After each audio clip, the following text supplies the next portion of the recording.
So first, we need to know what formulas we needed to solve EWCG or empty weight center gravity.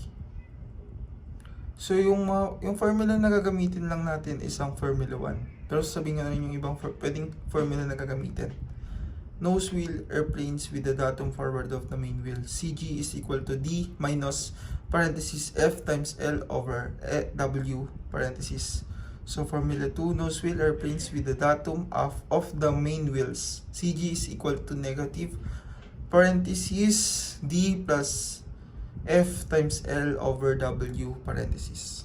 So next is formula 3, tail wheels airplanes with the datum forward of the main wheel. CG is equal to D plus parenthesis R times L over W parenthesis. Formula 4, tail wheel airplanes with the datum of the main wheels. CG is equal to negative D plus parenthesis R times L over W parenthesis. So to find the CG inches percentage Mach, we need distance of Le Mach over Mach times 100. To find CG, CG is equals to Le Mach plus parenthesis percentage Mach times over 100 times Mach parenthesis. To correct the loaded CG, we need this formula. Weight shifted over total weight is equal to change of CG over distance weight shifted.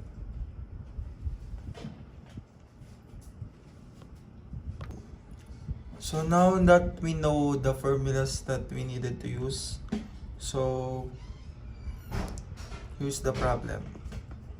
The aircraft weighted with full operating fluids and unusable fuel. The scale reading are nose gear 9,200 pounds at 90 inches, main gear combined 26,800 pounds at 320 inches.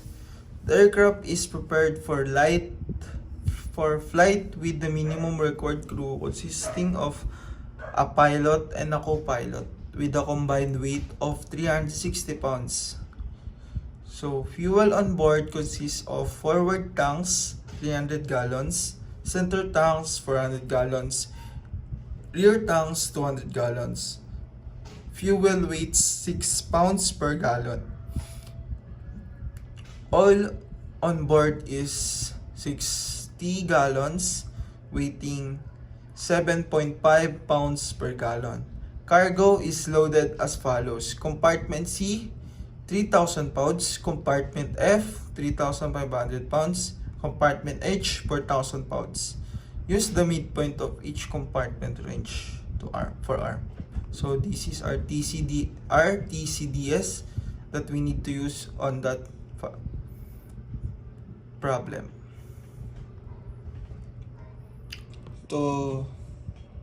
To answer this problem, we need to put the given to the table. So gumawa ko ng table para makita natin ang ilalagay. So ang una is ang empty aircraft. So para mahanap yung empty aircraft is kailangan natin is ang i-combine ang nose gear at main gear. Okay. For example is 9,200 pounds plus 26,800 pounds. So 36,000. Ito ang ating empty aircraft.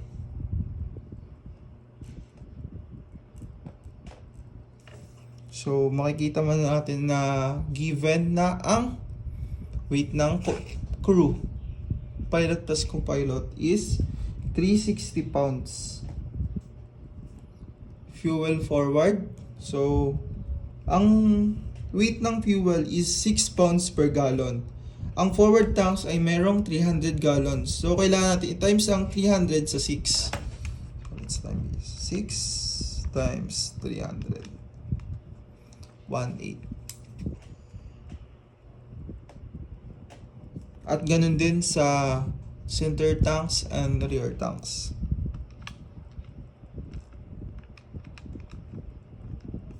Four.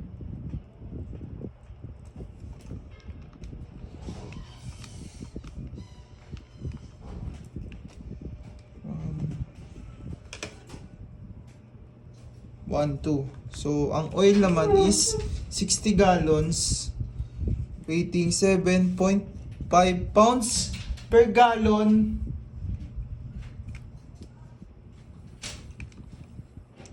So, 60 times 7.5. 450. 3. So, compartment C naman is 3,000 pounds. Compartment F, 3,500 pounds. Compartment H is 4,000 pounds. So, ang total natin is add muna natin. 36,000 plus 360 plus 18 plus 24 plus 1,200 plus 450 plus 3,000 plus 3,000 plus 3,500 plus 4,000. So, 5,710.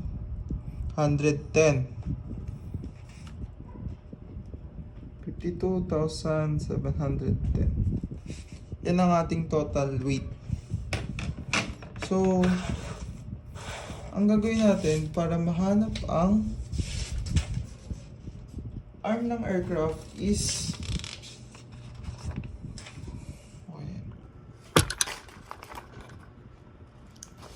so after natin masagutan lahat ng weight, hanapin naman natin ang arm.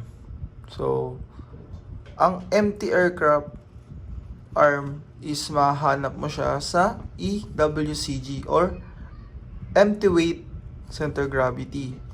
Ang formula na gagamitin natin is ang Formula 1 kanina. The CG is equal D minus parenthesis F times L over W parenthesis. So, ang D is distance of main wheel to the datum. Ang F naman is the weight of the nose wheel. L, distance between the main wheel and the nose wheel. W is the total empty weight of the aircraft. So, may teknik ako yung tuturo sa inyo kung paano yung para di kayo malito. So, based sa question is ang total weight natin is 36,000. So, ano muna natin is D is equal to F is equal to L is equal to W is equal to. Ang total weight natin is alam na natin na 36,000. So, yun nilalagay natin. 36,000. So, ang F natin is ang nose wheel. Makita na sa problem, ang nose wheel is nasa 9,200.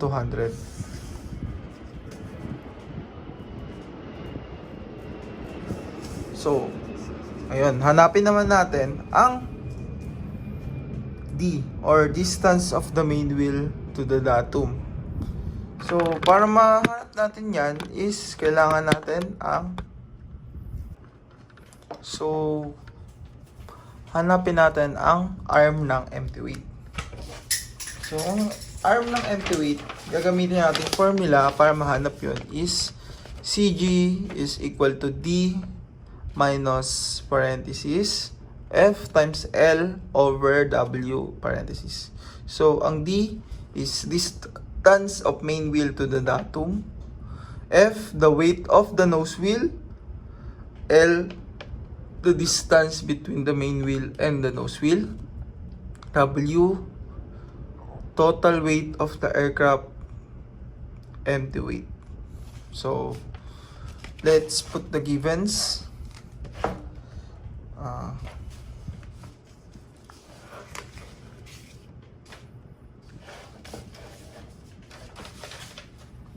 D is equal to 320 inches, and F is equal to 9,200 pounds. Ang L naman, para mahanap ang L, kailangan natin isubtract ang 90 sa 320. 320 minus 90 magiging 230. 40 inches. So, ang W is ang total empty weight. So, given na sa table natin, 36,000. So, ilalagay na natin. CG is equal to D minus parenthesis F times L over W. So, ilalagay natin. CG is equal to D, 320 minus 9,200 times 230 over 36,000 parentheses. So, input natin sa calculator. 320 minus parentheses over 9,200 times 230 over 36,000 parentheses. Parentheses. So, ang lalabas is 261.22.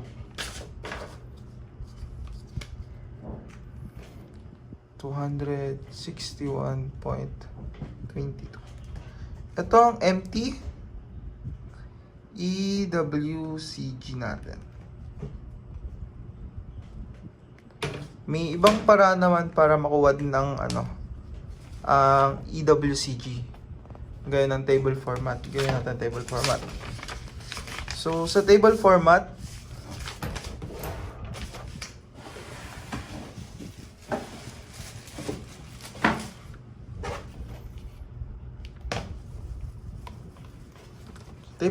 naman is gagawin mo is una may lalagay is ang weight, nose wheel, tsaka main wheel.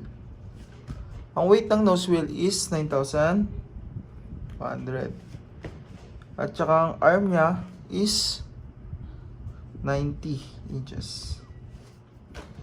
Sa main wheel naman is 26,800. Ang arm niya is 320. Gagawin natin dyan is kunin na natin ang total ng weight. Kagaya ng 36,000. Kuha mo ng total. Kunin mo naman ang moment ng nose wheel and main wheel. 9,200 times 90 is equal to 828,000. 828,000. So, next naman is 26,800 times 320.